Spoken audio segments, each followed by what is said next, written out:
DETV Sports Update is powered by DART, Delaware's transit service.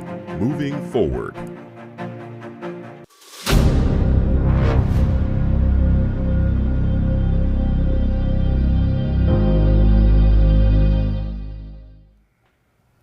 What's up, Delaware? A special thanks to Dennis Pritchett for getting us up and running here once again on a Monday evening. Nick Alessandrini, as always, next to alongside Jason McCall and Matthew Maurer. A big show today. USA basketball in action early this morning. AFC North and NFC North, they're on the agenda here for us today. We'll also talk a little about the Jonathan Taylor saga in Indianapolis, as well as the Cowboys trading for Trey Lance, a fourth-round pick. Yes.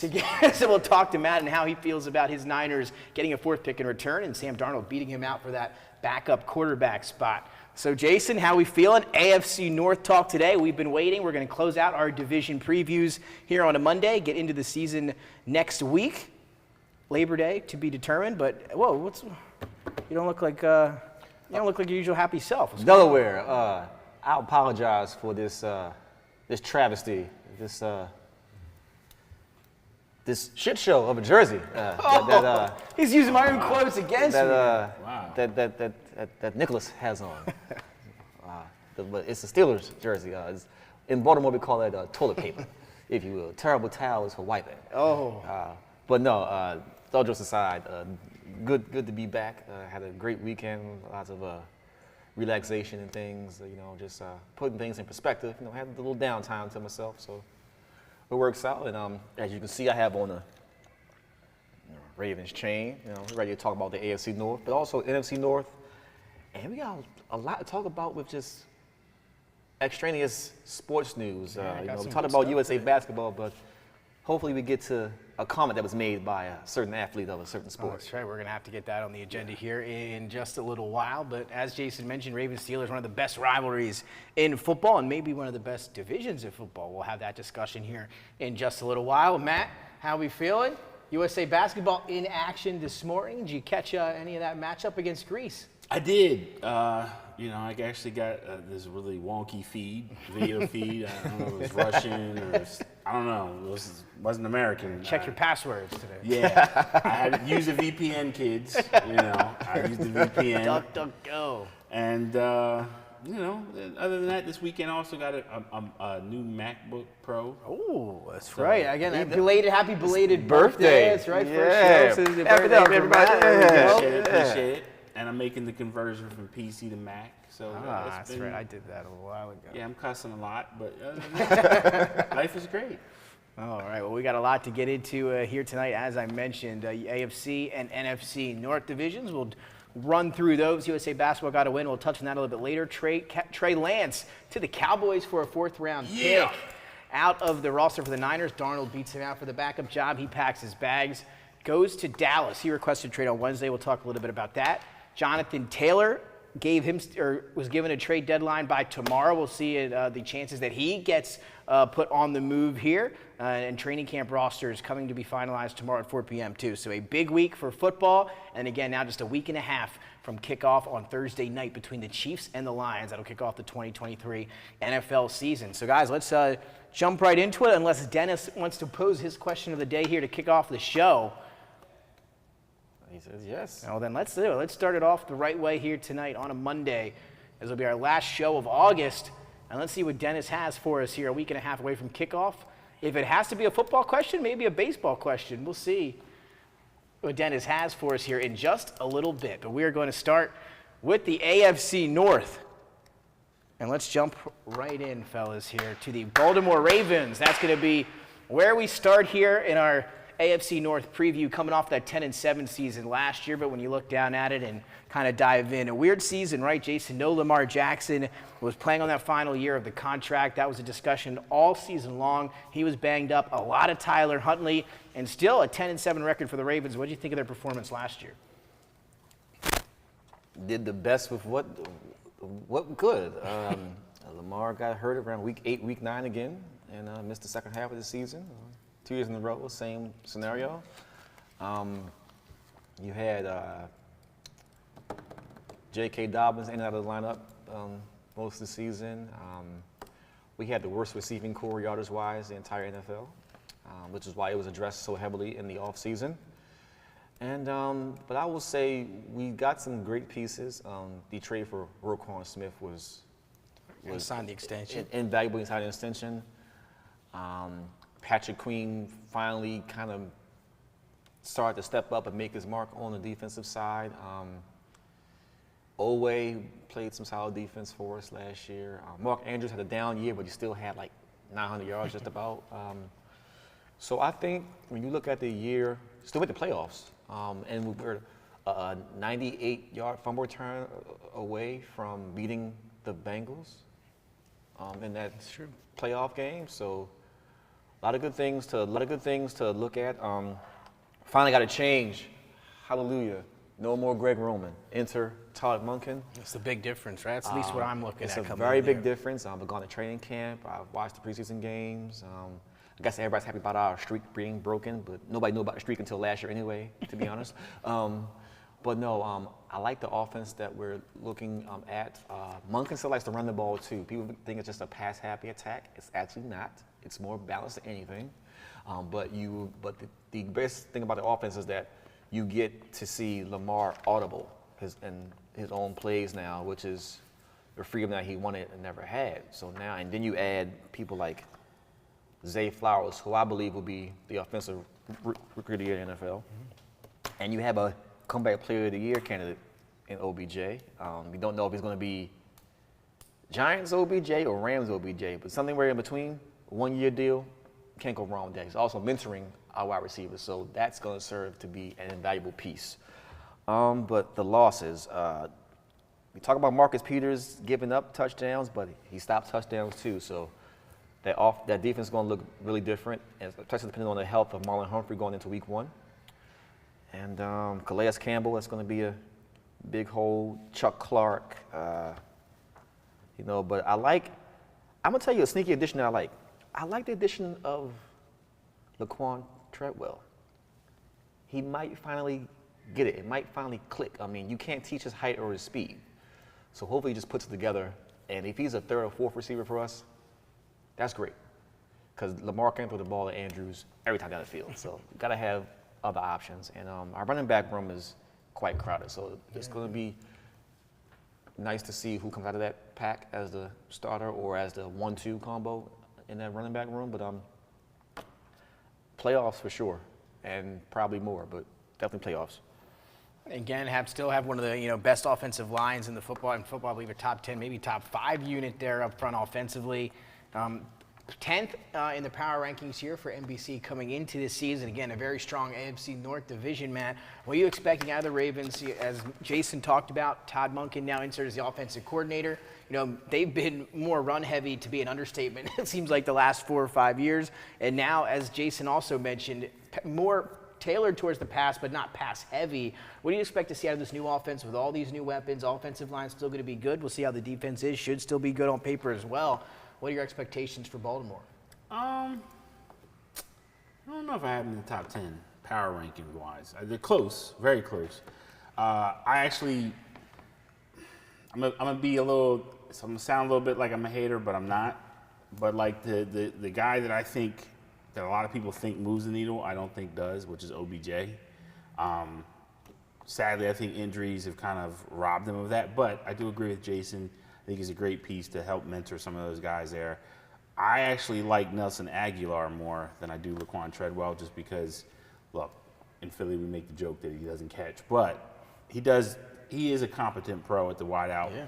I didn't mention him. Sorry. And Zay Flowers, I have a tremendous amount of respect for his talent. Definitely could see him being the offensive player of the year as a rookie, and then a rookie offensive player of the year before people slaying me. But I still want to see what's going on with Bateman. I really like his talent. I think he's just if he can just keep himself healthy. If he can play more than 10 games. Man, he's good. He had a good start last year, season. too. I think he broke his foot. Great start. I had him in fantasy last year. Great start. He had a Pro Bowl start to the season, and then just a couple weeks. Some crazy flashes, man. And the wild card wide receiver for us, I would say, would be Duvernay. Yeah. And again, you mentioned him before. Do we keep him on the roster this year is another question, too, because Aguilar was taking punts and kicks at training camp, but But Duvernay has been a 2-time Pro Bowler as a kick returner. But was that his only value to us at this point? You know. It could be. We'll have to wait and find out. Look at that depth chart here. Again, a week and a half away from Thursday night, and then the Ravens getting underway on that Sunday. 9.5 wins set as the over-under in Vegas this year for Baltimore, guys. 21st easiest schedule, so towards the back half of the tougher, final 10 there.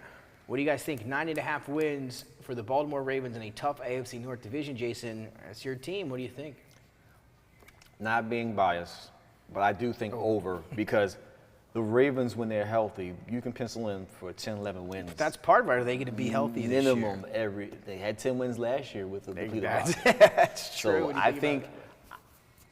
I think, well, I'll wait till we get to our division predictions, but I do think they're a double-digit win team, for sure. Yeah, I think I'm going to go. I mean, you made the point. 10-7 with Tyler Huntley playing about 80% of your snaps And last Anthony year. Brown. Because Huntley got hurt and Anthony Brown played. Yeah, I'm going to go 10 wins just from that alone. I think with if everyone were to stay just close to being healthy, you can maybe see an improvement. They got 10 wins last year. Give them 10 again this year, Matt.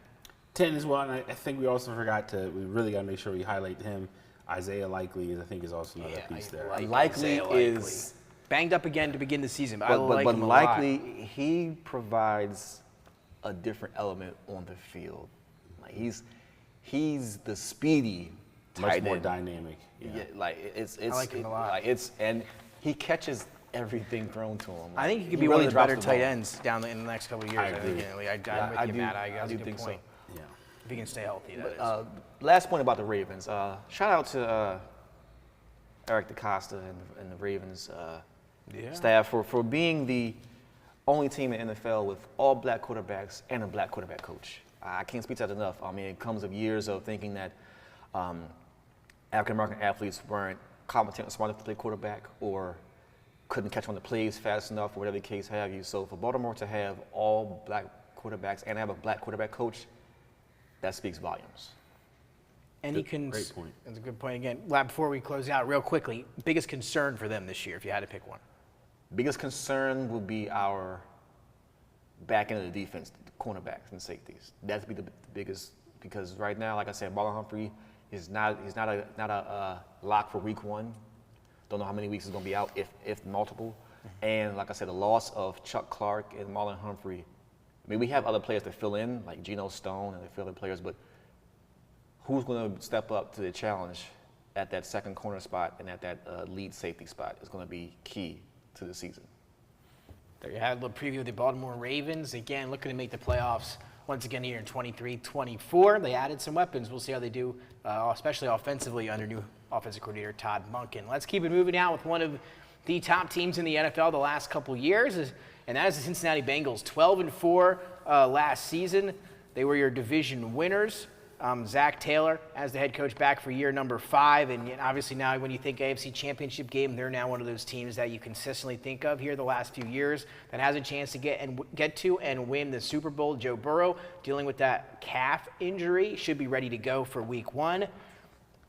Guys, let's look at the additions and the big ones right there in the front. That's Orlando Brown. They get him over from Kansas City to help bolster that offensive line. Seems like they improved still year in and year out. They do lose Samaje Perine. Joe Mixon, Chris Evans going to back him up there. But once again, this team looking really strong, Matt, here in the AFC North. Oh, yeah. To me, they're the favorites in the division. I'm not going to mince words on that. I think just for you people who play fantasy, I think Irv Smith is sneaky in that. He showed some real flashes in Minnesota. He stay healthy. Yeah, he has talent. If he's healthy, he can really produce for them. Alabama, he's been one of those guys when healthy, he produces. Yeah, and Hayden Hurst, I think, is a huge loss for them. He helped them in spots, but I think Irv Smith can definitely come in for them. Right. Eli Apple, we got L off the field as well, but but no, seriously, the biggest loss for them, if I'm looking at all these guys, is Samaje Perine. I mean, he really helped them huge last year with Joe Mixon. So, I think he's the biggest loss if I had to pick anybody. And certainly you could say Trey Flowers as well, but I really think, he really helped them a lot last year. I'll go Von Bell as the biggest loss for this Cincinnati team. But I think all the players that they lost on defense, Jesse Bates, I think all that is going to rear their ugly head. And Samaje Perine as a backup to Mixon. No, Mixon's legal status would be for the entire season. But I also think that similar to the Bills, I think this might be a year of regression for the Bengals. I think that the AFC North has loaded up defensively to slow this team down. I don't think they're going to have the multiple 1,000-yard receivers again this season. I don't think that's going to happen. And Burrow entered his rookie year. He's injured right now. And the calf isn't as serious as the ACL, but I want to see what his mobility is like, because he's not a runner, but he scrambles to get people open. So if he's not 100% doing that, then some of his balls are going to sail, and that leads to interceptions. So, but I mean, like I said, if they're healthy, they're scary. But I don't a lot of this leans on Joe Burrow's health. But I also just think that I think teams are going to start to catch up to the Bengals offense this year, and they're still going to be in the mix. But I don't have them like winning the entire AFC or anything like that. I don't have them doing that. Yeah, and I think that's why they addressed in the free agency Orlando Brown. I think I think in this age of the NFL, when we talk about it being such pass happy, and we say like, oh, these quarterbacks are protected a lot.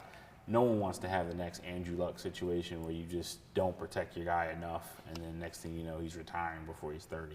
So I do agree with you. I think his health is of the utmost importance for them. But I do like that the fact that they're going out, they're picking up Orlando Brown, they're giving him his money to try to solidify that O-line and try to get Burrow some help there. Because that literally, they've had one of the worst O-lines when you consider the talent they had offensively. It's crazy. I mean, they went to the Super Bowl with that horrible line. Yeah. And they were 18 seconds away from not going, Yeah. And I think that's also why Joe Mixon has struggled at times during the season. Yeah, I mean, it's hard to get through. No running lanes, yeah. you know. There's nothing. The only person that can run out of line is Barry Sanders. We all know that already. Right. So anybody else needs a line. So, you know. Again, coming in, though, a top 5 team in the power rankings, sitting with 4 from Pro Football Focus. Over-under, guys, 11.5 wins. Again, on the back half of some of the toughest schedules. They're 20th, so right in front of the Ravens in terms of strength of schedule. We mentioned Burrow's health. 11.5 is a lot of wins in that tough AFC North, guys. Where are you going here with that total? As you see some of the highlights here between Joe Burrow, Jamar Chase, and obviously T. Higgins. As Jason mentioned, these double receivers, both over 1,000 yards. That offense high-powered, but is it high-powered enough to get 12 wins this year? No, under. 11. That's still under, yep. It's definitely under, yeah. 11 now. 11 safe. I'm going to go 11-2. Great minds think alike, guys. I'm going 11 there with the Cincinnati Bengals. And that'll take us to the Pittsburgh Steelers. 9-8 last year, but a great half of the second half of the season for Kenny Pickett and that offense. Some game-winning drives for him. He showed a lot of improvement. They add Isaac Seumalo. They draft Broderick Jones. They signed Patrick Peterson, so they got some new guys in there to help out. Nate Herbig on the offensive line. They lose a few guys, but nobody really too notable there defensively. Notable is who? Cameron Sutton the most. No, Edmonds. I think he was really overrated. I think he's on the verge of getting cut from Philly on the 53-man roster. Hot take. Saucy there. We'll see. Again, I was a first-round pick out of Virginia Tech. It didn't work out that well in Pittsburgh. He's now, again, supposed to be potentially starting for the Eagles. We'll see if that's the case here by tomorrow at 4 o'clock. Miles Jack. Didn't he also go to the Eagles and then he retired? That's retirement? Absolutely right, retired, he did. Yeah. That shows you the kind of guys he should that be running back losses. instead. I mean, think about him coming in out of high school to UCLA. He was a running back, linebacker combo. Mm-hmm. I think he should have stayed the running back. I thought that even in college. I thought he had a great start to his NFL career. He had a great good years. Yeah, great years. But I still think he should have been a running back. And surprisingly, he never made a Pro Bowl. And again, and he was like in top 5 in tackles one year in Jacksonville. Never made a Pro Bowl, which is crazy when you think about it, because he was one of the top guys on that defense in Jacksonville. So, yeah, surprising. But to me, I will say this: I'm not totally biased against the Steelers because I respect the rivalry.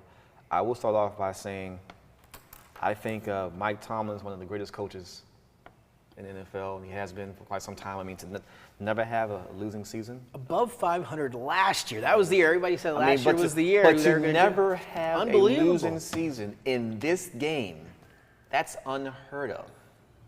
And he's had some big injuries. I mean, he's lost Big Ben for a year here and there. Lost Antonio Brown to leaving the team. You know, Le'Veon Bell. I mean, I can go up and down the list of different players who are hurt. Pouncey's been was hurt for a while. And they've gotten rid of players, you know, that were in there. Santonio Holmes gets in an incident right after the Super Bowl. They send him packing like there, you know.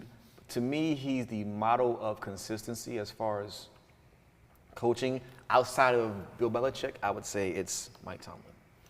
Yeah, I agree with you there. And again, this year, I think they're going to take another leap, fellas, as we head into 2023. Again, great back half of the schedule for them last year. Kenny Pickett looked a lot better come week 17. Again, close to making the playoffs last year come the end of the season. I think 5 drives in the preseason for Kenny Pickett and that Steelers offense, 5 touchdowns. 5 for 5. I think the improvement's going to be there. Jalen Warren's going to give them a great change of pace to Najee Harris. Offensive line has been bolstered up a little bit. That was one of the big question marks. Patrick Peterson at corner for a team that has not been great in the secondary. Yeah. I'll tell you the last couple of years, but now Minka's been just, you know, alone in a way, the best player in that secondary. They'll have him. Now they add Patrick Peterson. If the defense can step up, they got a good pass rush with Alex Highsmith, TJ Watt. I think it's going to be a big year for Pittsburgh. And if you listen to Ryan Clark, George Pickens has more talent than Justin Jefferson. Yeah, that's right. He did say. I love George Pickens. I don't know if I would say that. I wouldn't go that far. I wouldn't go that far. Yeah. Pickens, he's a bad man. The Steelers are known for picking a receiver that you're not too sure of draft time, but when they put on that black and gold uniform, they just do crazy things. I mean, even you can go back to even Hines Ward. Like it's even Antonio Brown. I mean, that's the thing. And you look at guys like Deontay Johnson and Claypool. Their rookie years, they showed how good. Emmanuel Sanders. I mean, they know how to draft receivers. I give it to them. Mike Wallace, another. You know, they know how to draft wide receivers. So I'm not surprised that. Is James Washington still on the team? No, he actually just got cut by, I believe, Dallas this week. Ooh, wow.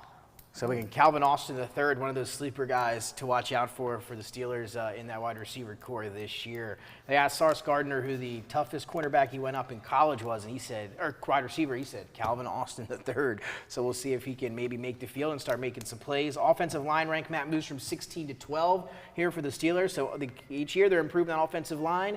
Power ranking coming in at 17, but Vegas a little low on him. 8.5 wins for Pittsburgh this year with the 8th easiest schedule in the league. Is that easy money going over, Matt? I actually agree with Vegas on that. Wow. Yeah. I'm going over. It's because, for me, it's about Kenny Pickett. I saw some things in him I didn't like. I think, if there's a coach that can maybe, I guess we can say, massage the lack of efficiency with Kenny Pickett, it's definitely Tomlin, because, I mean, he has Najee Harris there, he has Pickens, he has Freiermuth. He got some great pieces there.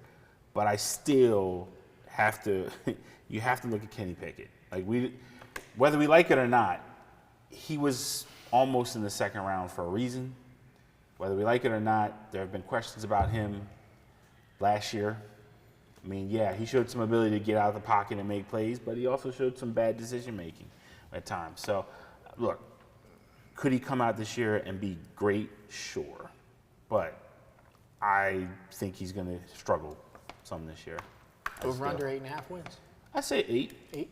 I'm going to go 9. Jason? I'm going to go 9. I actually like Kenny Pickett for some reason. I think he'll come out of college his junior year, but that's just me. I like Pickett too. But no, I like Pickett, and I liked the pieces they're bringing around him. I mean, you add Allen Robinson to that receiving core with Pickens, and you have Freiermuth, who's a top 10 tight end in this league. Let's put some respect on Freiermuth's name. He's my starting tight end in my fantasy league as well. But no, I mean, all he does is he just seems to catch first downs and touchdowns. Like, literally, that's what he tends to do. Like Heath Miller, the old Heath Miller. I mean, you can go back. Steelers have always had a solid tight end. So that's a running back and a solid tight end. That's the formula for winning football in Pittsburgh. So, I mean, used to it. But I do think at least 9 wins. They might surprise a few more folks, but at least 9 wins. I'm going to say 9 as well for the Steelers. That'll take us to the Cleveland Browns to round out our AFC North division preview. Kevin Stefanski back for year 4, and they bring in Jim Schwartz to run that defense, the new defensive coordinator for the Cleveland Browns. I think that's going to help that defense a little bit this year. Some of the additions to Darius Smith, they were able to trade for him. They bring in Dalvin Tomlinson. Elijah Moore was one of the big ones offensively.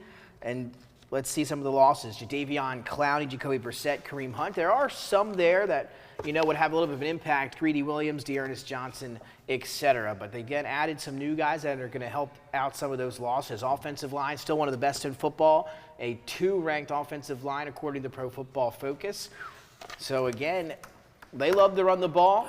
Second year now with Deshaun Watson as the starter, first full season, right? You would say. First year. 7 touchdowns, 5 interceptions in the back half of the games that he played last year. Quarterback rating, very low. Did not look good at all. Efficiency was horrible. Didn't look like the same Deshaun Watson we saw back in 2019, 2020. But this year they said, Jason, they want to open it up more. They're going to throw the ball more. They're going to spread some things out, maybe put him in the shotgun. One, what do you think of that kind of decision there with Deshaun Watson to open up more of an offense that he's familiar with? And what do you think about Cleveland in general here? I think Cleveland is the biggest threat to the AFC North this year. I do. I think what they have on paper and how they've improved on the defensive side, and you get a full year of Deshaun Watson in an offense which is catered to him now. So you still got Chubby. You have a triplets offense. You have Deshaun Watson, you have Chubb, and you have Amari Cooper, and then you throw in Njoku. The offense looks scary to me. Sorry. And the reason I say that, you got that reaction. I hope find out what you're looking for, but that's And the reason you got that reaction. I'm trying to figure out where you see the reason that I'm giving him reaction because we were talking before we went on the air, and he said, just a little preview. We were chatting about the AFC North, and Jason said we were talking about the Steelers, and he was going on, because he's a Ravens fan, talking about the Steelers, and he said, but they're not going to finish last in the division. And now hearing him talk about the Browns to be the biggest threat to win the AFC North. There's only one team I feel like he has finishing at the bottom of the AFC North, and he's going to do the same thing he did with the AFC East. And it's going to be another hot take from Jason McCall, but I'm going to save it for after this short discussion about the Cleveland Browns. No, the reason why I'm looking is I don't think this has anything to do with them picking up. I think this has to do with what you believe in Deshaun Watson. Has to be. Because when you look at the roster, they're pretty much the same at key positions. Sure, you can say Elijah Moore, who didn't really turn anything yet. Sure, David Njoku has tickled his abilities for a few years, but we still haven't seen anything consistent from him. Nick Chubb, we all know, is the foundational piece of the offense. So this has to be that you believe that Deshaun Watson's going to reclaim his spot as a top 5 QB. Yes, I do. Okay. Yeah, you're right. I do. Okay. I've been a Deshaun Watson fan since he was at Clemson. I loved him at Clemson. I've seen what he can do. And to that point, I do think a lot of it from last year, and I think it's still a lot of it's mental with him. I think from what he's been through the last couple of years, I think it's just going to take him maybe a little bit because the talent's still there. The skills. It was not that long ago we saw him do these things. He just has to get through. I think that mental barrier, just be able to settle in, and we'll see if he can do it. That's the big question mark. And I know that the Ravens signed Clowney, which is good for us, but I think it's also good for the Browns. They don't have to deal with that dynamic of him and Miles back and forth, and because at times Clowney can be like a diva, if you will, and they don't deal with that anymore. And the Baltimore all needs somebody that can rush the quarterback. He doesn't do anything else. Coming on third down, rush the quarterback. I don't know why Clowney's such a diva. Honestly, he's one of the most overrated defensive players that I've ever seen in my life. But here, it was that hit against Michigan. Yeah, that hit against Michigan, it's one of the most stories. Money-making hits in it made him all his money. That's right. One of those money-making hits in college football history. And the one good year he had in Seattle when he went there. He's like the Brian Bosworth of this era. He ended Carson Wentz's career with the Eagles. I just don't see it. I'm not trying to look, Clowney, if you see this, no disrespect, but bro, it's just I don't. He's in the area now. You better watch out, man. He's just down the road. But I do like what he could do from strictly a pass rushing standpoint. Sure. Again, another mentor. Ravens have people 2 mentors. I don't know if he'll be who a mentor. but who can contribute. Yeah, So absolutely. when you look at OBJ, he still has something in the tank, and he's going. Does OBJ have anything in the tank? Yes, Seriously. How do we get back on the Ravens? Let's get back to the Seriously. Cleveland But Browns. I'm just saying, here. he's a former Brown. Yeah, You know.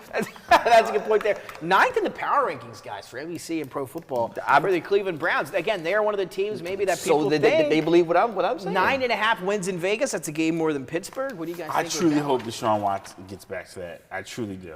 I want more than anybody, but like 9, 10. What are we thinking? 8. I'm going 8, man. 8 I'm wins. going 10. 10 minimum. I can't do it. That's what I said. 10 minimum. Everybody in the division can't win that many games. It just can't. Oh, it's happened. It's happened. It's true. It's happened. It is a tough division. If certain things come into play, I'll probably this. I think this is the year where Damn, going over 2. I think this is the year. I don't know. I think this is the year in the Not AFC North confidently. where nobody will be swept in division-wise. I can see that. I can see that. Sure. So we'll find out. And again, a lot of it, It's as gonna- Matt said, it's relies gonna come on down to Deshaun Watson. It's going to come down to their schedule outside of the AFC. But if Deshaun Watson can't go back to top 5, they might win 6 games. I would tell you what, though. Yeah. So if Yeah. it was a 5th, we'd all be drunk. But Yeah. it does depend on Deshaun Watson. So if he's last year Deshaun Watson, or if he's 2019, 20, if he's 2020 Deshaun Watson, Texans. I'm looking at 6-10-1. He might get a tie again somewhere. You know. Well, that's the and I'm one thing's for sure. If he plays even remotely close to how he looked last season, the Browns are not going to get 10 wins. They're getting near that 9.5. I mean, Vegas is clearly banking on him to be a whole hell of a lot better than last year with that 9. I mean, they are banking on that with 9.5 wins. So we'll see if that's the case. You got to follow the money. That's usually what happens. They say he will. Who knows? We'll find out, and that'll do it for the AFC North, and that'll take us now to the NFC North. We're going to stick in the same region up here in the U.S. and go and talk about one of the most talked about teams and most intriguing teams, if you will, in the NFL. It all began last year on Hard Knocks, taking the hearts of America's public, and then the way they played on the field helped as well. And now coming in here to 2023, they're one of the teams that everybody is focused on. Dan Campbell coming back for year 3. Ben Johnson, the biggest offensive coordinator, potentially head coach hire, had a bunch of offers, decided to pass those and come back as the offensive coordinator. He liked it that much in Detroit, and we'll see what they do. They add Cameron Sutton at corner. They add Chauncey Gardner-Johnson, a Pro Bowl safety. They add David Montgomery to help that running game after losing Jamal Williams and DeAndre Swift. And then they bring back Marvin Jones Jr., who was a big wide receiver back in the day for Detroit, and also the drafting of Jahmyr Gibbs in the first round, 12th overall. You don't see that ever unless it's a Bijan, Saquon, Ezekiel Elliott type, player. They take Gibbs at pick 12 of the first round. So we'll see what they do. They're going to, again, most likely have one of the better offenses. They play 8 of their last 10 games in a dome, I believe, this year. So the offense, once again, going to put up numbers. What do you think, guys? 9.5. Vegas has upped the ante here in Detroit this year. Jason, are you buying what they're selling in Detroit? Hell to the no. I don't trust Jared Goff in back-to-back seasons. I'm with him. We are talking about the same Jared Goff. The first year in the system, he always looks nice. That second year, teams have film on him. That's right. And they lost Jamal Williams. Big, and I'm with you there on Jared No. Goff. A few things for Jared Goff. Gets the offensive coordinator back. I think that's big. Another year in that system, familiarity. 2, Wait, Aaron Glenn is their defensive coordinator? yeah, I believe he's still back this year. Like the Aaron Glenn, like former Jet? Oh, you didn't Aaron watch Glenn? Hard Knocks last year. No, I You didn't. better go back and watch some great Aaron Glenn stuff Aaron Glenn? in that Hard Knocks series. No. I just had an epiphany. Like that makes me feel old that he's actually a coach now. Like, Oh, no, I remember no. Live on TV, I remember too? having his jersey actually. That's why I'm like, wow, Aaron Glenn, this is crazy. Jared Goff, you mentioned the back-to-back year things. I meant Ben Johnson's back. That's big. 2 things about Jared Goff. 1, can't throw if he has no time. He just never could with the Rams. This year, though, Detroit top 5, top 6 offensive line. That's going to be big. Another thing, he can't play in cold weather. Absolutely not. He's horrible when the temperature is low. And like I mentioned, 8 out of the last 10 in a dome. Detroit home in a dome at Ford Field. I think things are adding up. I think it's going to be close to that Vegas win total. I'm sipping on the Lion Gatorade. I'm gonna tell you why. They lost too much. But I think they added I where don't think they they added lost. enough to offset the losses. Like you lose a DJ Chark, you lose a DeAndre Swift, you I think lose they played Jamal 5 Williams. combined games last year. Those 2. All right, Jamal Williams. Okay. But I'm saying, but even the threat of them being possibly, I still think You can't replace those kind of names. And you paid Well, Cameron, that's what and you paid Cameron Cameron Sutton $11 million. I think Cameron Sutton's a good corner. I do. $11 million? And they add, that again, good. Chauncey Gardner-Johnson, Pro Bowl safety for $6.5 They million. paid Cameron Sutton $11 million. Their secondary last year was This horrible. must be monopoly money. I They think need Chauncey's a slight overrated, but yeah, I'm with you. But David Montgomery, can we look? He's not Jamal Williams. Okay, No, not at all. he's not. He's not at all. So you're saying overall talent, like not just specifically run styles, you're talking about just production on the field even. Yeah. Yeah, like he doesn't possess any of that. Like he couldn't get off in Chicago for 3 years. Khalil, what's his name? Khalil Herbert. Herbert. I'm hoping he has a big year, Khalil. I need you. Much Khalil. better, much more dynamic. So he doesn't have the ability to extend plays. Jahmyr Gibbs is going to be their starter by mid-season. Tell you that He'll right catch now. a lot of passes too. Tell you that right now. Well, David Montgomery can catch. That's not the problem. Asking him to run is the problem. And that's what Dan Campbell likes to do. That's what set the tone last year was Jamal Williams and the combination of DeAndre Swift, who we don't know if can stay healthy, but it didn't matter because they had Jamal Williams. There's no Jamal Williams coming through that door now. 13 touchdowns, I think, last year for Jamal And I Williams. will say That's this, just for you crazy. fantasy guys, keep an eye out on Jamison Williams. Yes. He is a problem. He could definitely explode, but I don't know. 6-game suspension. Yeah, I don't know if Goff's talented That's a enough to sneaky get him. I gotta be honest. I think we're cutting Jared Goff That's short what you here. did there. Don't get- I'm not a Jared Goff fan by any means, but I think we're selling it a little bit short. I think in this scenario, if he was on a worse team with a worse offensive line, worse skill, I think Amon-Ra's in for a huge year. Remember, we're still talking about the Detroit Lions. Yeah, That won the playoff games in '93. And the part that stands out to me, and this is what I want to focus on. Clint, Matt, you have something to say, though. Get it out. I know you want to say something. When has Goff been able to feed wideouts consistently? Two Last of them year. at that. Maybe one, not two. I think if you go back Yeah. to his Two? days, that Rams year in 2017, He did a lot of dump Robert offs Woods, to Gurley. Cooper Kupp, Todd. I mean, there was a lot of receivers that had some yardage. But again, like I said, he's a system quarterback. Like, I think he's in a good situation. He's in a good scenario. What system? I'm not picking the Lions to win the Super Bowl. Don't get me No, wrong. I'm just not think saying you're saying that They either. got a I'm great just- offensive line, and then they got better defensively because that was the issue. You look down at some of these stats; they were one of the worst defenses in the league last year. They always still have been. and they still had a decent record, 28th in points allowed defensively. Their secondary was god awful. They couldn't stop a nosebleed in the air. I think they add Cameron Sutton, who I like, and then Chauncey Gardner-Johnson, who I really like defensively. I think they'll be a little bit better. 9.5 Goff scares wins. the hell out of me. I don't see That, how but he again, doesn't it all scare comes the hell down out to of the quarterback. Who anybody do you have else. more? So who more confidence do you have in, Deshaun Watson or Jared Goff this year? Deshaun Watson. And I know you're taking Deshaun Watson. Because you've right? seen it. You've never Deshaun seen Watson been to a Super Bowl? No, but you've seen Has him. Jared Goff been to a Super Has Bowl? Jared Goff been to the Super Bowl minus Gurley? If I had to pick one, I'd choose Deshaun Watson. I'm just playing. Did he devil's not have advocate. Aaron I'm Donald? just Did he not have Aaron Donald? Great system. I would love to see Deshaun Watson. Did he not have Aaron Donald? but So he Jared had Goff- Aaron Donald. Aaron Donald carried that team to the Super Bowl that year. Cleveland has Myles Garrett. He's not Aaron Donald. Yeah, he's not. Please don't do it ever again. He's not. Yeah. Ever again. Ever. Yeah. I like to play devil's advocate sometimes. Nah, Let's that was- Well, that devil 11th got slayed. easiest schedule, fellas. 11th easiest schedule, 9.5 wins. They got an easy schedule. Still going under. I don't see it with Jared Goff, man. I just don't. Listen, It's Jared Goff. I thought the same we thing. are Trust talking- me.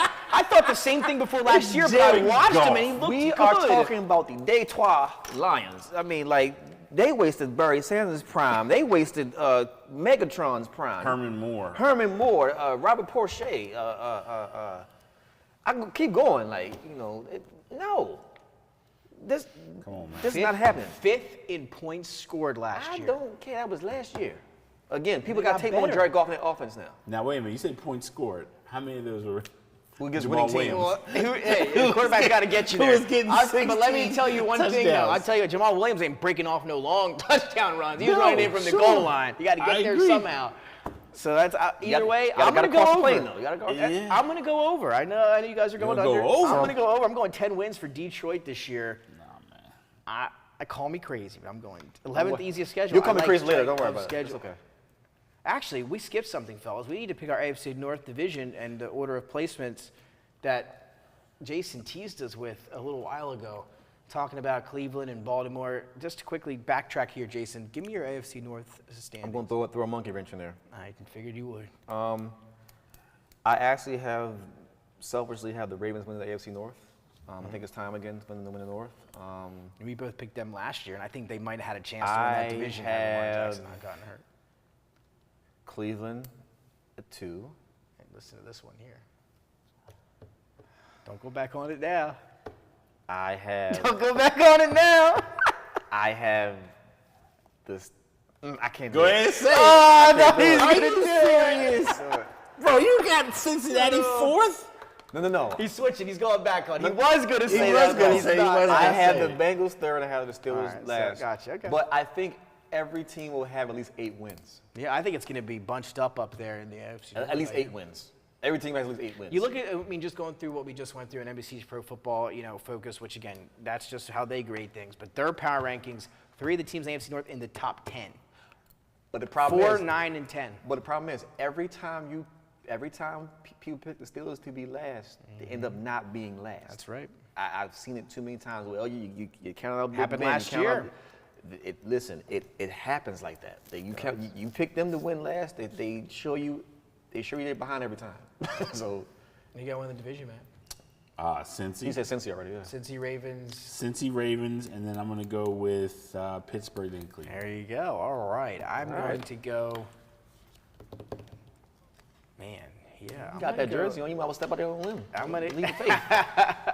I'll tell you what. I don't think they win the division. I think they're a playoff team. I think they are a playoff team. I think the Steelers are a playoff team. On Heard it Madden? here first. No, Like in the NFL, like National Football League. Like Ultimate Team? No, like- which I'm playing, by the way, in Madden 24. No, Like real life. on the new PSP is going to come out soon. I saw that. On that? I saw that. I mean, But no, real I'm life. talking real life. Mike Tomlin, don't doubt Mike Tomlin. Should have been a playoff team last year, and they had no business being a playoff team. So I think they make it. They have no business doing one this year. We'll find out. Put it on the board. Put it on Put the it on the board. bet board. Steelers making the playoffs. So we're back to Detroit. I Yeah. took the over. Both of you guys took the under. Yes. So 9 wins. You going 9 or you going lower than 9? I'm going 8. 8 wins for Detroit. A backtrack season. Yeah. That would be disappointing. First sold out season ticket season in, I think, history. Come for on, you got to go Detroit. to the next team already. We gotta go to the next team. Yeah, we Give talked the about Lions Detroit, too man. much love. We got to Way go too to my, much. Let's my go man. to the most boring. The main man is coming up. Captain The most Mid. boring Captain division winner Mid. of Captain Mid is 2022. in the building. Captain Mid. Kevin Senior- O'Connell. Senior Mid. Can't even. Kevin Senior. O'Connell going to enter his second season alongside his starting quarterback, Kirk Cousins, who here on the Senior program we call a variety Captain of mid names here. Captain Yeah. Mid was the big one that started things off. It debuted a segment for Matt that we have here now. The show, Matt's mid performance of the week. It all started with Kirk Cousins, and again he's You on like that that? new Netflix documentary. You You guys like have that? seen quarterbacks. They're the division winners last year, guys. 13-4, and a quiet 13-4 because they did not look good in the playoffs. Got ousted in that first game that they of who? played. Can't have 'Cause of Captain Captain Kirk. Mid Yeah, out there. Captain Mid in prime time. If it's like a matinee game, you can put him at like 11:30, like 12 o'clock. If you tell Captain Mid no one's in the stands, he's Pat Mahomes. And they signed Marcus Davenport. Turn them lights on, boy. That boy turns into Andre Ware, boy.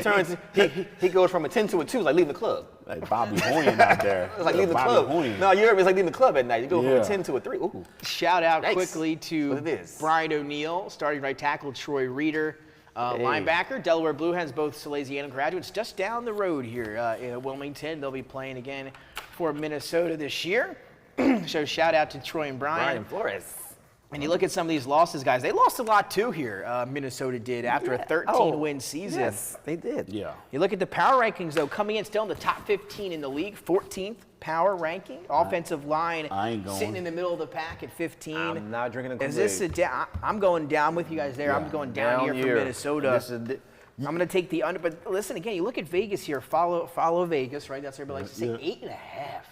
They're setting it Well, low. I mean, now Tough schedule, but they're really think- setting it I kind think of they'll low. win more than that. 8.5 games? But they're not going 13-4 again. No. That's No, not happening. God, no, yeah. But again, look at the schedule. Tough schedule, 25th But toughest schedule.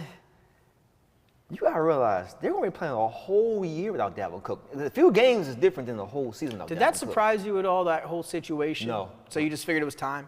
No, the running back in the NFL, stayed in the running back is a whole different conversation. It's bigger than just the Vikings. But losing Dalvin Cook, losing Zadarius Smith, losing Adam Thielen, Galvin Tomlinson up front. losing Patrick Peterson, P Square, losing Irv Smith. Like, these are players that I don't see who they got back for them. Nothing. Like you can't lose a top 10 running back and not bring anything back for him. He's literally a top 10 running back in the NFL. You look at his stats, he's still over 1,000 scrimmage yards almost every year. So, and he's I thought it was a little weird. like that. To me, I don't like it. I mean, and we're talking about a team who's been fortunate to have a few decent running backs in their time.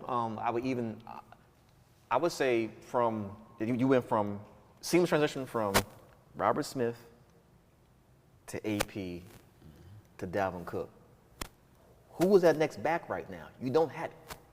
No, I'm with you there. And again, Madison also dealing with some health issues already. Here to start the season. What's new? Yep. Again, who's Madison's backup now? I know I should know. I'm great Ty with these. Chandler. Ty Chandler. Yeah. Chandler, yes, we'll see. He got a lot of reps during the preseason. Yeah, and he may be getting a lot of reps in the NFL season, depending on Alex Madison's health there. And again, I love, though, real quickly, I love the addition of Jordan Addison. I loved him in the draft. They got him late first round. I think he's going to have a nice year. I do. I think Jefferson's going to see a lot of double teams as expected, and I think he'll be able to reap the benefits of that. The question is, which Byron Murphy are you going to get in Minnesota? That's a fact. Well, they better hope. Are you they going to get the Byron good Murphy, one, period? You know, because, Yeah, again, Brittany Murphy. we talked about points allowed, and Detroit, Minnesota was just as bad. When those two played against each other, it was like 100 to 100. That's how bad those two defenses are. What Byron Murphy are you going to get? Like, that's really the question. I mean, I love Troy Reed to pick up. Shout out Delaware. Yeah, you know. absolutely. But I think, honestly, We're going over 8.5 wins? I am still, yeah. 9? I think I get at least 9, right? I mean, No. No. Going to 8. 8. Okay. I'm going over at 9. I think this team's got to get 9. They're too talented offensively. Here's why I'm saying they take that much of a step back, because I think this hubris that some of these GMs have, that I can just pull a Dalvin Cook, place it with Alexander Madison, and it's going to have no change. That's nonsense. They don't understand what Dalvin Cook did there, apparently, because he did a lot. He was almost as productive as McCaffrey was in some years. So to sit there and say, like, oh, I can replace that and I can just throw Alexander Madison in there and not think that's going to not have an effect on Kirk Cousins and the rest of that offense, I think that's just a GM who's heard too much that he can get any running back and plug him in. And you think about Kirk Cousins, he's a play-action quarterback. Yes. The running game is very important to his stats. Yep. And if he doesn't have a running back or if they are hurt, you saw every time Dalvin Cook was hurt, you saw the numbers Drop. that Cousins had in those games. On the field, it's like a 70-yard difference. There Yeah. Wrong purple, too. you go. Periwinkle. With the chapped lips. Shout out Captain Mid. Captain Mid, It's man. my hero right there. Captain Let's Mid move finally on got to to the playoffs last year. Didn't work out for him there in that first playoff game. We'll see how they do this year. 2 overs and an under. But again, Vegas, not a lot of faith in Minnesota this year. Me either. They know Dalvin Cook is not there. They Exactly. understand I that. mean, again, I don't know. Again, I guess it was just time, but just weird. Because you know what it reminds me of? It reminds me of, you remember back like years and years ago, I'm going to take you guys back. You remember when everybody swore that Ben Tate was as good as Arian Foster? And then when Arian Foster left, everybody was like, it's Ben Tate's time. And we were like, oh, it's not Ben Tate. That man said Ben Tate. Ben Tate, boy. Still, Arian Foster was, man, I loved watching Arian Foster this Dog, couple of years. Ben Tate was supposed to be that guy, man. Went out there and dropped 500 yards, and it was like, But the Appreciate the Texans do dollars. have a nice back now in Pierce. that's a fact. Yeah, he's a problem. The question, though, here now, though, in the AFC North is NFC North, is Jordan Love going to be that guy in Green Bay? Sat for 2 years now as we dive into the Packers. Yeah. Yep. Matt LaFleur back for year 5. Aaron Rodgers, that saga or time period in Green Bay finally over. He's with the Jets. We talked about that a couple weeks ago. It's the Jordan Love show. Brett Favre was the quarterback. Aaron Rodgers sat for 2 years, played. Jordan Love sits for 2 years. Here he goes. He'll take over now for Aaron Rodgers in 2023. Showed some flashes in the preseason. He's got a young receiving core, a rookie now, tight end Luke Musgrave. Christian Watson has shown flashes. Romeo Dobbs, here and there. Offensive line is a top 10 unit in the NFL. If Brian Bulaga and company are healthy. Aaron Jones, A.J. Dillon, both back. They lose some guys defensively, and as well as Allen Lazard and Randall Cobb. What do you guys think of Green Bay this year? They're one of the mystery teams here in 2023. Some people like them, some people hate them. What do you think, man? Is it Jordan Love's time here now? I think so. And I got to also give the Green Bay Packers their credit here. I don't know why anybody else hasn't figured this out, but this is what they do. They pick guys, and then they allow them to mature and understand the playbook. For some reason, no one else does that. They did it with Aaron Rodgers. Now they did it with Jordan Love. Like you take a Jordan Love 26, the knock on him was that he didn't play in a really great playbook at Utah State, that he wasn't very sophisticated in reading coverages and everything else, that he just was a big kid with a big arm. You give him 2 years, plus he's sharing the QB room with arguably a top 10 QB of all time. The intellectual capital that he's gotten from Aaron Rodgers for 2 years is massive. So I like that. I agree. I think the Green Bay Packers are quarterback whisperers. Even when you look at when they had Brett Favre, they had Mark Brunell and Kurt Warner on the bench. Mm-hmm. I mean, for God's sakes, Brett Favre replaced the Magic Man, who was a Pro Bowler in Green Bay, and of course the legend Bart Starr. So the Packers really don't miss on quarterbacks. Mm-hmm. This may be another hit for them. I like Jordan Love come out the draft myself. I didn't know why they drafted him in Green Bay, as far as when he already had. A lot of people didn't, including Aaron Rodgers. But I see why now. My biggest question is the receiving core. How consistent would they be for a full season? Yeah. But again, the system isn't going to change from Aaron Rodgers to Jordan Love. It's the exact same system, the exact same schemes and play calling. Like you said, Jordan Love sat 2 years on the bench, but playing in garbage time, but also learning the offense entirely. So I think you'll see what Geno Smith did in Seattle last year is what you're going to see Jordan Love do in Green Bay this year. Wow. Yeah, I can see that. I know, Matt, you've been a little bit on the Jordan Love train as well throughout some of these shows, and when he's come up in discussion. Mm-hmm. Pause. Whoa. What's your outlook on Jordan Love this year and the Green Bay Packers kind of as a whole? Yeah, so I have them getting at least 10 wins, I think, this year. I think Jordan Love is going to really show himself. And don't forget, Christian Watson really showed some flashes last year. I took him in the 5th round, I think. What do you think? Yeah, I like it. Yeah, I think Jordan Love's going to do well. I really do. I think Jordan Love's got the talent to do it.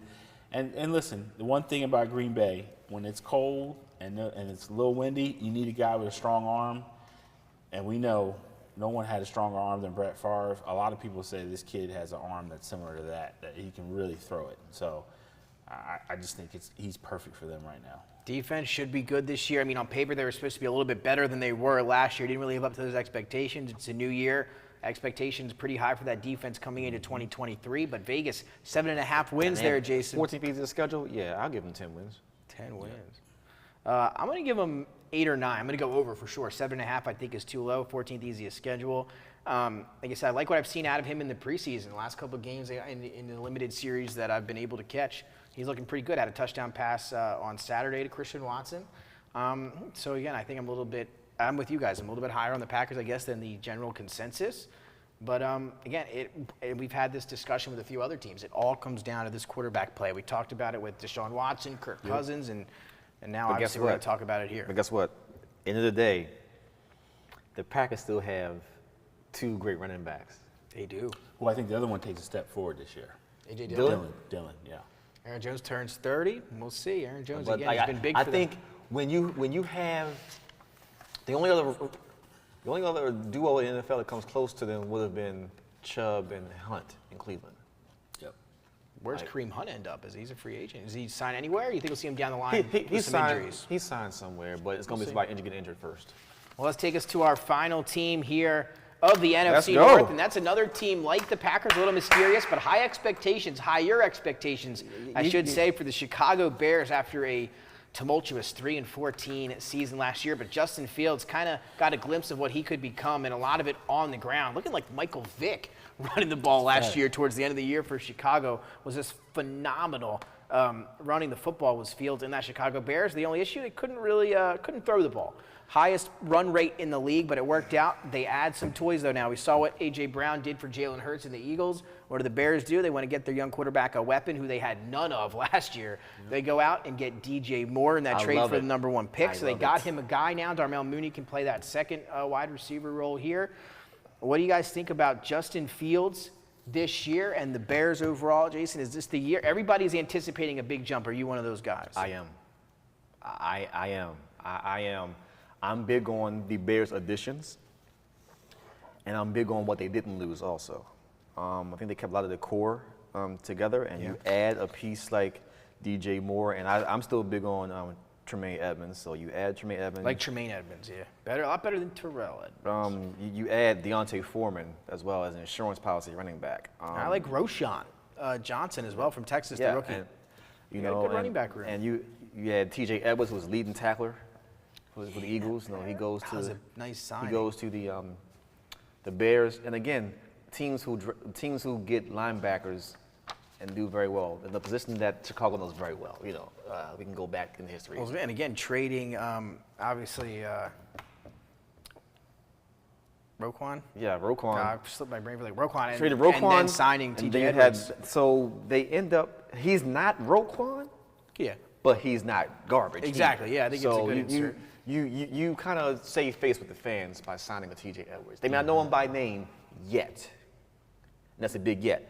And so we all talk about the Bears, so I thought it was fitting to bring in a 85. Well, that's official too, yeah. Bears, Walter Payton. Well, that's Mitchell Ness. It was a great year. 85 was the year they won the Super Bowl with the second greatest defense of all time. First would be 2000 Ravens, arguably later. Greatest defense. But then 85 was the year I was born, so it's kind of sentimental. And Walter Payton, the greatest, to me, the greatest black college football star of all time, Jackson State, you know, so had to bring that in here tonight. That's a nice jersey there, I'll tell you that. Oh, nice. You know. Ooh. So watch your back. Yeah, wait, you leave out of here today. But, again, when you talk about Chicago, Matt, one of the issues, and we saw it the last couple of years, Justin Fields takes a lot of hits, not only running the ball, but that offensive line, not the greatest, coming in at spot 21 this year in terms of some of these rankings, some shuffling up front for them. That, to me, is what I'm looking at as, a big part of this team this year. Do you have confidence in that offensive line and how Justin Fields is going to play? It's going to be better than it was last year. I mean, Nate Davis is a really good signing for them. He's been a solid guard in this league. And then Robert Tonyan, I think he's going to solve the ability for Cole Kmet to be able to be out more. Yes. Cole Kmet last year, the O-line was suffering so much. He couldn't get off the block. He had to block. Yeah, he had to block.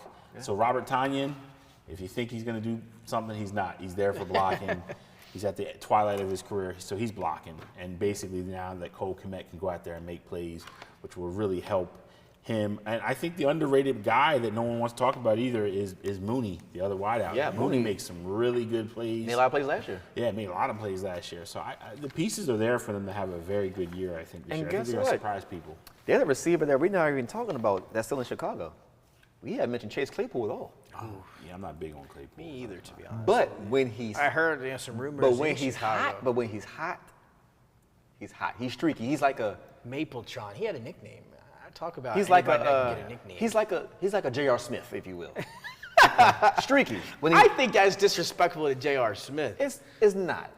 Later in career J.R. Smith, not early, later career. Like, okay. Meaning like not Nick's mixtape J.R. Smith. Not like I got the rebound and definitely not Denver J.R. Smith at all. And ruined the. But I feel like he's going to have a bounce back season in this offense, and I do feel like year 2, the way you see quarterbacks take a leap. Yeah. I mean, even Justin Fields playing at Ohio State when he first came on was shaky. Then he got the rhythm going and he did what he had to do. So, but I was big on Justin Fields. Should have drafted the Niners. Wouldn't that have been something? But yeah, I really like what this team has given Justin Fields to work with. And anytime you get at least more than 1 year in the system, you should show improvement. But again, not just the offense you have to worry about, right? The defense. We talked about the Lions in Minnesota, points allowed, one of the worst defenses there. Don't even come close to the Bears. They are by far the worst in points allowed, 32nd in the league, 31st in point differential. But again, that comes from poor linebacking. Again, and that was a bad year. 3-14 last year. 6th easiest schedule. A lot of people are on the Bears this year. 7.5 wins. Over or under for Chicago? Over. They got to play defense too. Over. Matt? Yeah, going over. I'm assuming you're going 8 then. 8 for 7.5, 8 wins. 9. Keep going. 10. Keep going. No. 11? I got them winning the NFC North. We heard Dennis from back in behind the glass. Well, let's go. Let's do it. Let's rank. Let's do your NFC North right now. Go ahead. Let me hear it. 12-5. 12-5. Bears win the division. Who finished the second? Green Bay. Minnesota 11-6. You Detroit finished at the bottom. Detroit finished last this year. No. I'm sorry. Minnesota's finishing last in the NFC North. 13-4 to last, from first to worst for Minnesota. You cannot replace Dalvin Cook. I'm trying to tell you, Kirk Cousins is going to throw like 25 interceptions this year. Yeah. I'm going to go Green Bay, Chicago. Green Bay winning the division. So either way, we're picking teams who weren't there last year. Yeah. Yeah, that's true. And then why not? I'll round it Then out. Detroit, then Minnesota. Minnesota last. See, we both got Minnesota last. Well, then I might as well just Captain shock the world Mid. here and take the Detroit Lions to win the NFC North. Which are bigger than them anyway. So That's I right. mean, I get people. So he's taking Lieutenant Mid. Hey, people looked at me. I took the Jaguars last year. They won the division, and they're winning the division this year. I'm taking them. You heard the it here. Blake Detroit Bortles of NFL QBs. winning the division. All right, here we go. And let's go lightning round here as we close out the show day. Yeah. Guys, a couple quick headlines. Matt, this one to you. Yes. Cowboys, 4th round pick the Niners get for Trey Lance, losing that backup job to Sam Darnold. They give up 3 first-rounders to go get him a couple years ago. Doesn't look great, but at least they admitted their faults. They get something in return. A lot of other teams would have just kept him on the roster until he was a free agent. Who knows how many years from now? Your thoughts on that move? I think that if John Lynch didn't build everything else that they got there, he'd have been fired. pretty much. On that move alone is one of the Because worst they hit on Brock Purdy. moves on forever that I've ever seen. Brock Purdy saved his job. Oh, Brock Purdy definitely saved his job. And let me just say this. There's people out here that are saying that he still got something. You guys don't know what you left. Some people say that. Yeah, listen, bro. People have to stop doing this with quarterbacks as a whole. There are guys that you've seen play, and you're just like, you know what? He ain't got it. And look, as much as I think Trey Lance was probably forced into a situation too soon, I'll also say this. It's very telling that Shanahan said, I'm done. I'm good. It is. And it's very telling to be the third quarterback and for people to say, Preach. I'm out.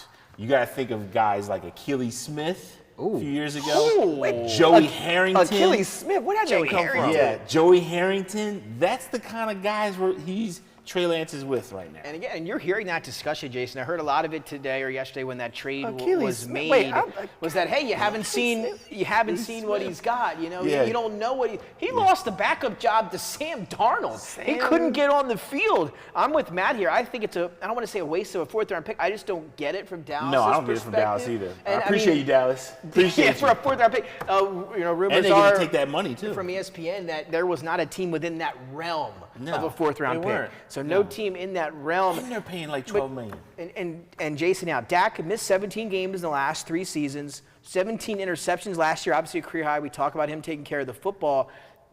Jerry Jones coming out today in an interview saying they did not tell Dak they were going to do this, and then Dak seemed a little upset when he was interviewed about it. Says he doesn't expect to know about those things anymore. Upset? So what do you think about the whole situation? Is it the right move for Dak and the Cowboys in terms of just morale and winning? I think you're looking at a 2024 starting quarterback for the Dallas Cowboys. Come on, bro. This is what I was trying to avoid, bro. I man. knew you was going to go with this. No way, man. No way, It's bro. hot takes galore today. Hey, man. No. Only because you don't bring in Trey Lance if you trust Dak. So you're telling me, sorry. and again, they haven't. Why wouldn't you? And this is all in the midst of a contract situation. You don't bring in Trey if you trust Dak. Dak still wants his money. I mean, we brought in Sam Darnold. Sam D. Arnold, as my friends call him. He's, Jesus. Doesn't mean we don't trust Brock Purdy. No. But that's different. How's that That's different? different. We've already seen Sam play. He didn't do anything. Like, that's just. Sam is solid, man. He's not that bad. I think he'll be a lot better at San Fran. He ain't that bad. Not for us. If Kirk Cousins is mid, then what is Sam Darnold? He's not even mid. No, he's not mid. He's Reggie. He's a Reggie. He's Reggie. He's Reggie. Quickly, do you like the move for the Cowboys? Yeah, he's dirt. Do you like the move for the worse Cowboys, than not the Niners, Jason? Huh? You like the move for the Cowboys? Yes or no? I like the move for the Cowboys. You're. I'm no, you're no. Yo, Jason's what? going yes You there. like this move for the Cowboys? We're going to keep moving. Shout Lightning out round. to Dallas. You're all the real ones right there. Appreciate that. Lightning round here. We're going to stick with this Yeah. time now the running back situation and talk Yo, about you're crazy. Jonathan Taylor, who again was given a deadline by owner Jim Irsay that is tomorrow by 4 o'clock to find a trade partner. They've been looking. Miami Dolphins are at the top of that list. Jim Irsay wants a first-round pick in never return. gonna happen, bro. That's not most likely to be the case. They'll see if they settle for a second-round pick, but whoever signs or whoever trades for him has to sign him to that contract extension that he wants, and no owners want to pay him. Different rumors are circulating. Some say he will be, some say he won't be. I think he will not be traded. Where do you stand on this Jonathan Taylor situation? I don't think he will be traded. He'll be an unrestricted free agent at the end of the season. If he does get traded, where do you think he should go? Miami. Matt? I agree, but with Miami, but he's not getting traded. And I can honestly envision a Le'Veon Bell situation.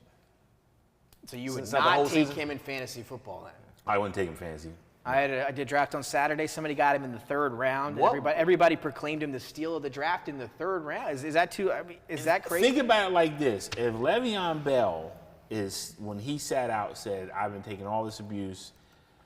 I got to be financially stable." And he'll be a free agent. Why would Taylor do something different than that? I don't know. I think Taylor's going to sit out. But Le'Veon Bell was dumb because the Steelers offered him as much money as the Jets did. That was just Yeah, like he lost money. He Yeah, lost money. That was one of the big. Oh God, one of the biggest mistakes ever. But he also lost the offensive line and knew how to block for him because everybody And the scheme. Everybody Scheme, too. everybody can't block for that style of run. Yeah, that pause. Yeah, that pause. that kills pitter patter, it. tat tat Yeah. tat. Like Yep. you can't do that. Yeah. So again, me and Matt, we don't think he's gonna be traded. Do you think he stays put in Indy? He's staying put. And if he does stay put, outlook for him this season. Is Good, he bad? playing? 1,000 yards rusher this year? No. No, I say no as I well. think it's going to be a platoon But system. again, if you're the Colts, I think with Anthony Richardson, rookie quarterback, you need him to run that Shane Steichen offense. I think if they don't bring him back, again, Irsay's a. I don't want to. it seems like it.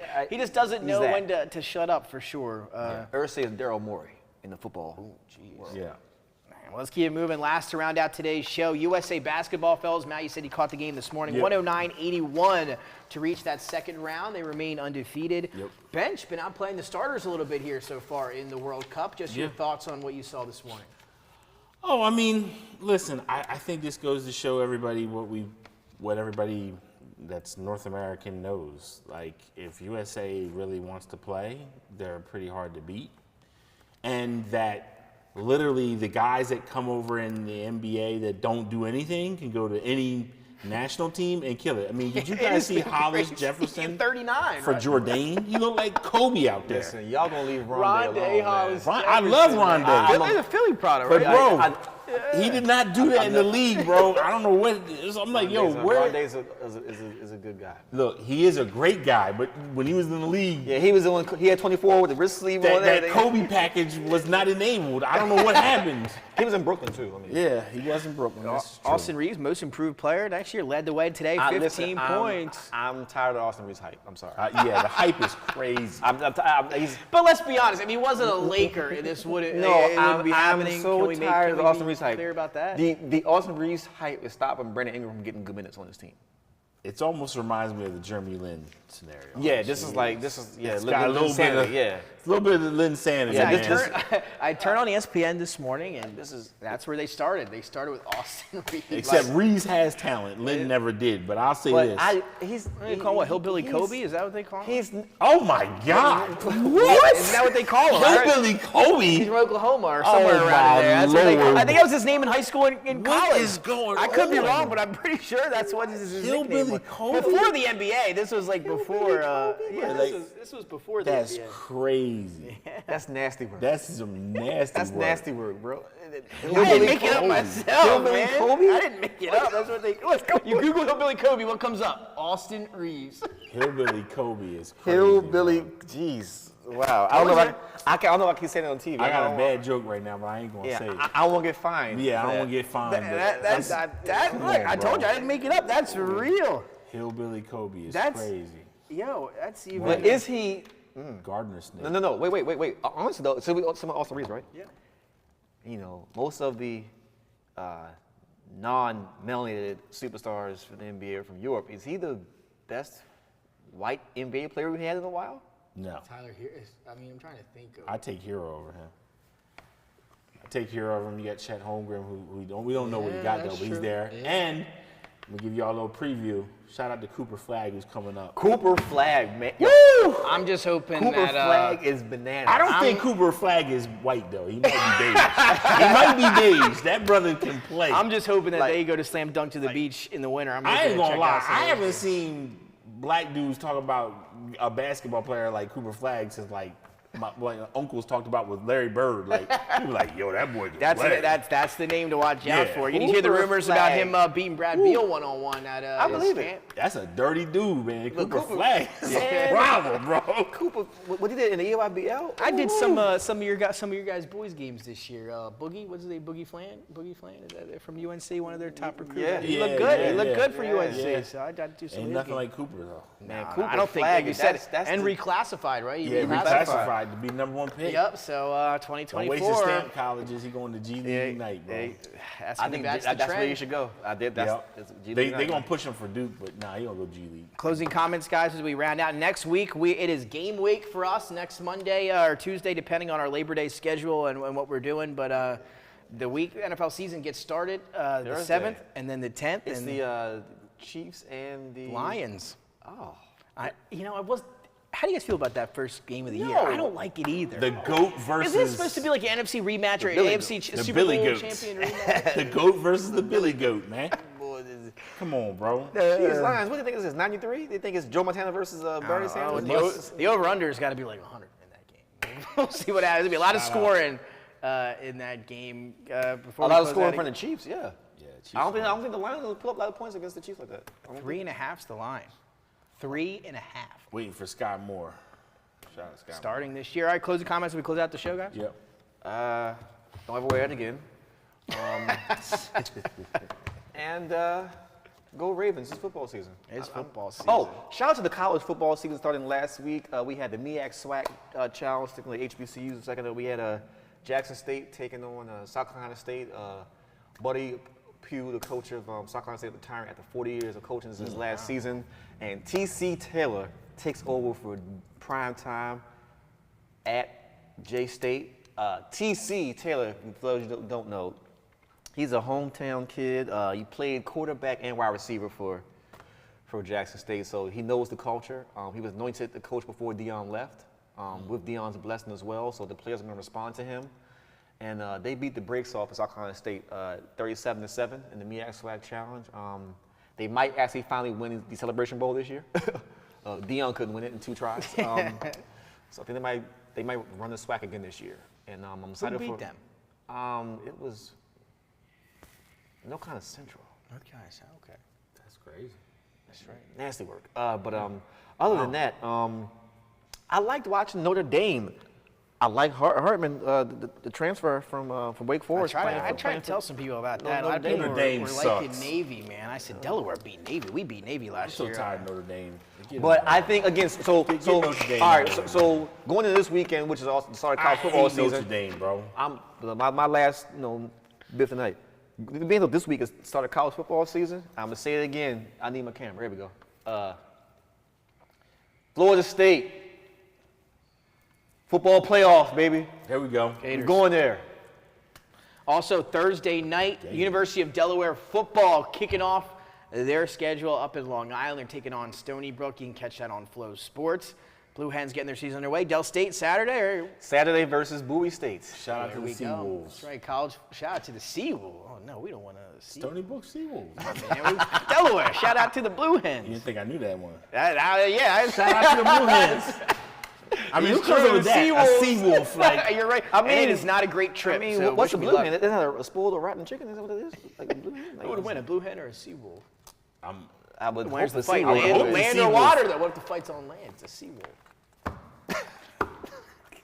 That'll do it for us today. We'll see you next week. NFL season right around the corner. Watch some college football this week, everybody. Special thanks to Dennis. We'll see you next time.